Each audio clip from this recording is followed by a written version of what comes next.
Well, what do we have here?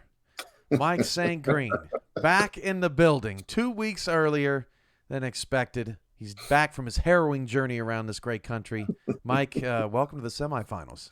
Well, Cam, just when you thought it was safe to venture back off into SFL playoff land, guess look who's back. I'm back at it, and you didn't think you would get away from me that easily. I'm back to preview these great semifinals matchups that we have coming up this weekend.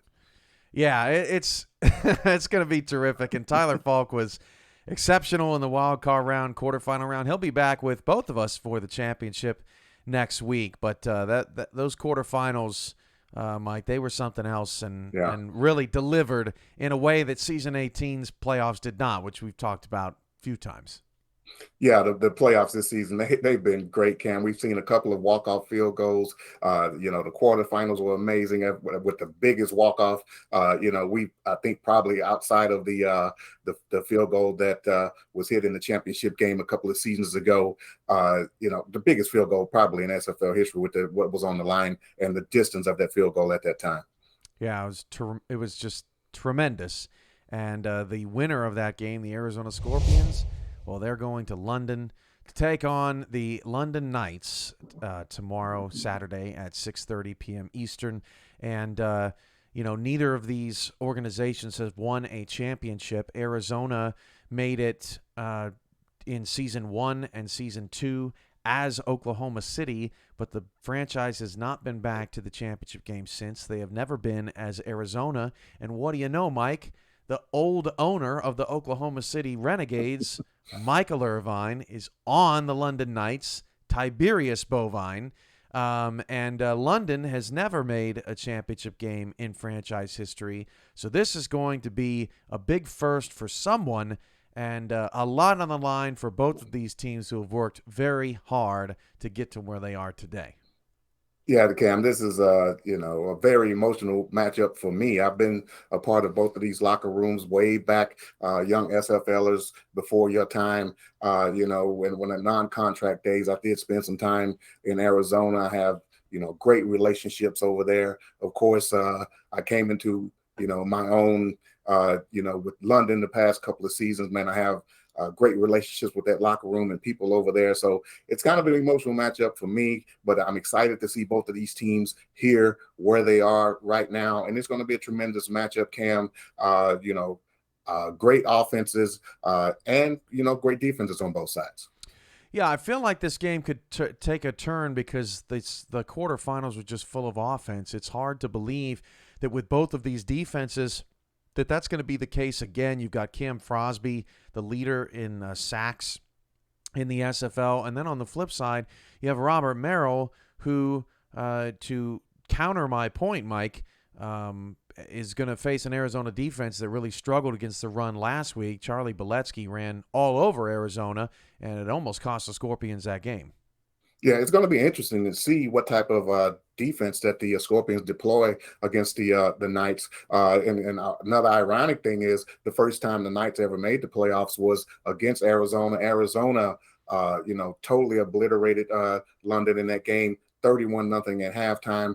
The final score 47-28, I believe it was, and it really wasn't even that close. London was out of that game. They were their first ever playoff appearance, and these guys were, basically starry-eyed. They deer in the headlights type thing, and they were obliterated in that game. But this is a different London team, as you mentioned. Cam Frosby, 17 sacks on the season, head and shoulders above anybody else in the league. And Robert Merrill, basically on offense, he's been head and shoulders above anybody on the ground offensively. 22 touchdowns rushing, 1,800 yards plus on the ground, and he's accounted for 29 touchdowns overall for London in the rushing and passing game. So Arizona, yeah, defense, you better look out. But offensively, Cam, for Arizona on the flip side, Ashley Jackson's basically had a career season. One of the top quarterbacks in QBR. She has 24 touchdowns on the season to go along with 22 interceptions, but that's good. And a 1-to-1 ratio is good in the SFL. But the main thing is she's only been sacked 13 times, which is also close to the top in the SFL. Yeah, and it seems like Frosby just never takes a game off. He's always in the backfield at some point, Hmm. 2 or 3 times a game, and that's what makes him so explosive. Last week, Ashley Jackson was pressured quite a bit. Alex Dominguez was really kind of messing with that Arizona offensive front early and often in that game, but she was able to stand tall enough for Arizona to go and get that win.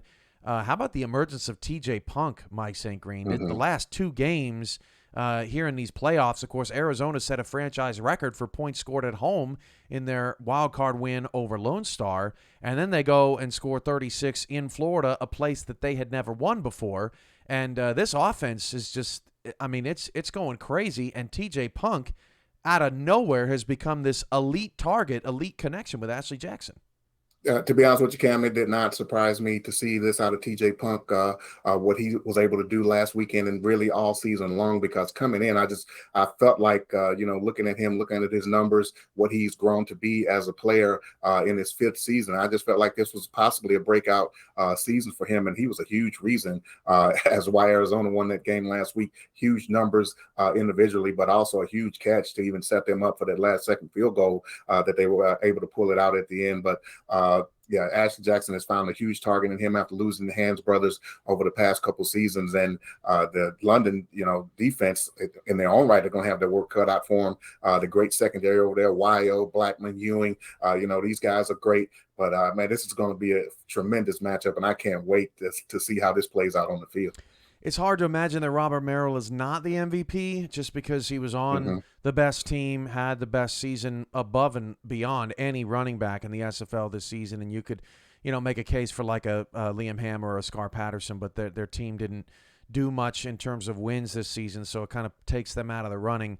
But if you remember that playoff game that Arizona and London played, it got so ugly so fast because Johnny Pickler was throwing interceptions Hmm. in the middle of the field early, right? Early Yeah. and often. London, and remember, London didn't have that run game. So Robert Yeah. Merrill is going to be essential to this game because we know that Arizona knows how to stop the middle of the field. They have some of the best, linebackers to defend passes of all time. They have B.J. Loveless. Now they got J.R. Lawless, Joey Tropicana, right? They've always Hmm. been really good at the linebacking spot, and they're going to give London fits if they can't establish that run game. But, Mike, it's hard to believe that they're not going to be able to establish it because Robert Merrill is just something else. Yeah, I think they will be able to get the run game going. But let's talk about the one man that we haven't mentioned that you kind of just mentioned right there, Johnny Pickler. I mean, he has matured into a great quarterback. When London, when he first got there a couple of seasons ago, it was all Johnny all the time, pass, pass, pass, pass, pass. Not that much of Robert Merrill, but now you can kind of see the balance in that offense. The things that they were able to do. Johnny Pickler, close to 3,600 yards passing on the season, 27 touchdown passes. He led the league, I think second in the league in QBR with 102. So he's mature with that. The offense is balanced. If Arizona if they do happen to slow down this run, you're gonna look for them to go to the pass because Johnny Pickler found a great target of his own this season in Fox Highwind, who's had a career year as well. And credit to Liam Crowder and the coaching staff. They did throw a wrinkle in last week, and it was the difference in the game. Tiberius Bovine had more catches in that game than he had the entire season, and it really helped London keep the offense moving the ball. So that's Arizona London. That gets us started Saturday evening. Late Saturday Mhm. in prime time. It is Mexico City at Baltimore. This is a rematch of the season 17 semifinal that you will remember quite well, Mike, when Mexico City had that 13-point lead and blew it and gave up 2 touchdowns. They gave up a touchdown, an onside kick, another touchdown, and they lost the game. And Baltimore ended up winning their second Mhm. championship. And Mexico City has not been this far since. That was an epic shootout, an instant classic, Mike, and devastating for Mexico City. It would mean a lot more to Mexico City to win this game this time around as they're trying to get Matt Wilson to his last championship. And I saw someone say in a previous chat that they seem to be playing this storyline up quite high. Well, Mhm. he is the greatest quarterback in SFL history. That's all. And when you're talking about him, Mike Daggs retiring, you're talking about the turning of the page of a Mexico City era that Mike, quite honestly, should have more championships than just one. Yeah. They've only won it back in season 9, and they're trying to dethrone this Baltimore dynasty. Tyler and I were looking at home field advantage, Mike, at Sports Gamers Online Stadium, because Baltimore's 64-6 all Yeah. time. No team has ever beaten the Vultures twice at home. Mexico City is one of the 6 teams to ever win at Sports Gamers Online, but nobody's ever won it twice. Where do you want to take this juicy game in prime time? Yeah. Juicy is the right word, Cam, and you took my thoughts right out of my head because when I saw this matchup, my thoughts immediately went to the season 17 semifinals. And and let me just pause right quick. Yes, it is a storyline that this could possibly be Matt Wilson's last game. Can he go out, with a championship, or at least make it to the championship game? So yeah, that's definitely a storyline. But here's the other thing about this game as we go back and kind of then come back to the future a little bit. Jack's data had that game a couple of seasons ago at a -6.5 and over under of 60.5. Guess what this week's matchup line is? It's -6.5 Mm. Baltimore and an over under of 60.5. So I think we're going to see a very similar matchup, Cam. And as you mentioned, late in that game, Mexico City had a 9-point lead with less than a minute left on the clock. Baltimore were able to Oh, score a that's what it touch was. Yep. was able to score a touchdown, a controversial touchdown.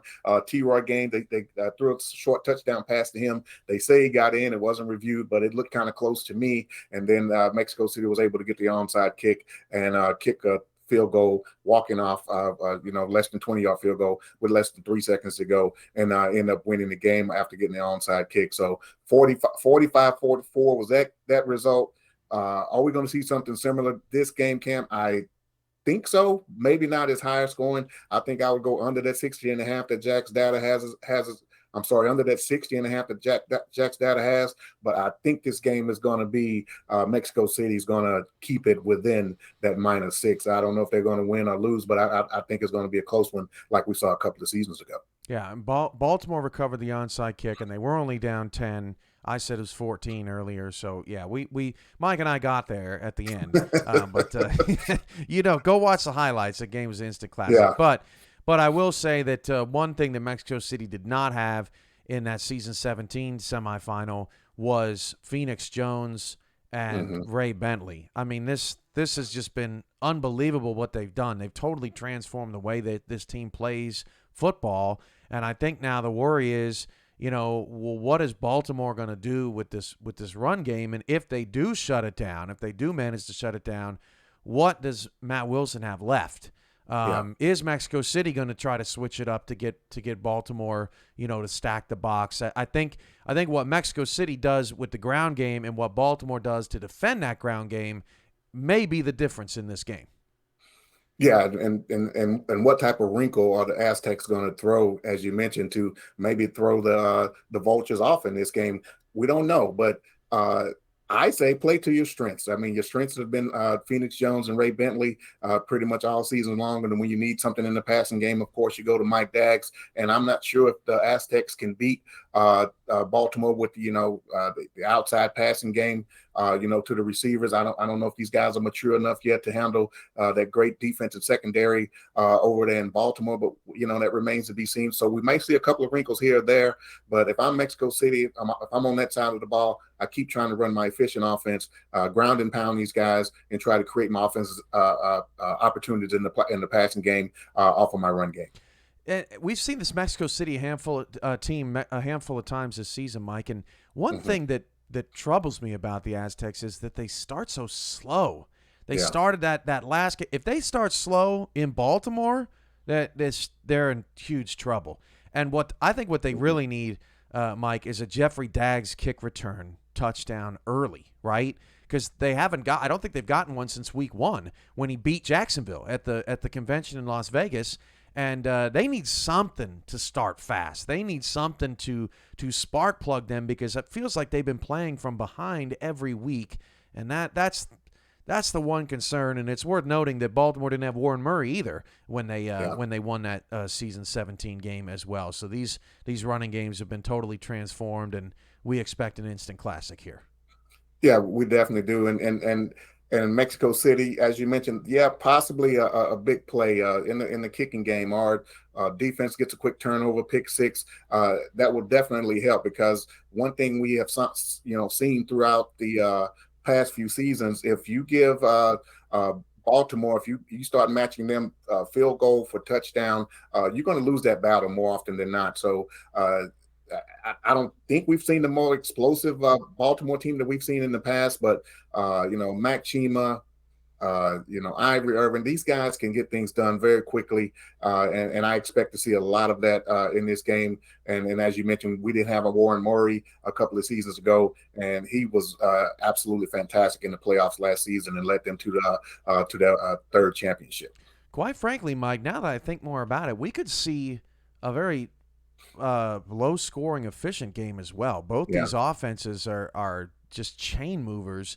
And I could see each team having 8 drives and having 6 touchdowns on each of those 8 drives in the game. Yeah. You know what I mean? I mean, we could see plenty of points too, depending upon how the defense tightens in the red zone. So it's going to be a fun one. Here's where you can catch these games: Arizona and London. You can catch live on Next Level Sports Saturday at 6:30 p.m. Eastern. If you're a member of our Discord server, you'll also receive a YouTube link to check that live if you do not have cable and satellite. Saturday at 8:45. You can catch the game live on our YouTube channel, publicly, worldwide, Mexico City, Baltimore, and then you can catch the tape-delayed version of that game the next day at the same time on Next Level Sports, Sunday at 8:45. So if you can't catch us live, Saturday at 8:45, make sure to tune into Next Level Sports and check out to see who's going to face Arizona or London in the championship game, Saturday, November 5th, at 6:30 p.m. Mike and I will be back here in studio for those semifinals on Saturday. We'll see you then, everyone.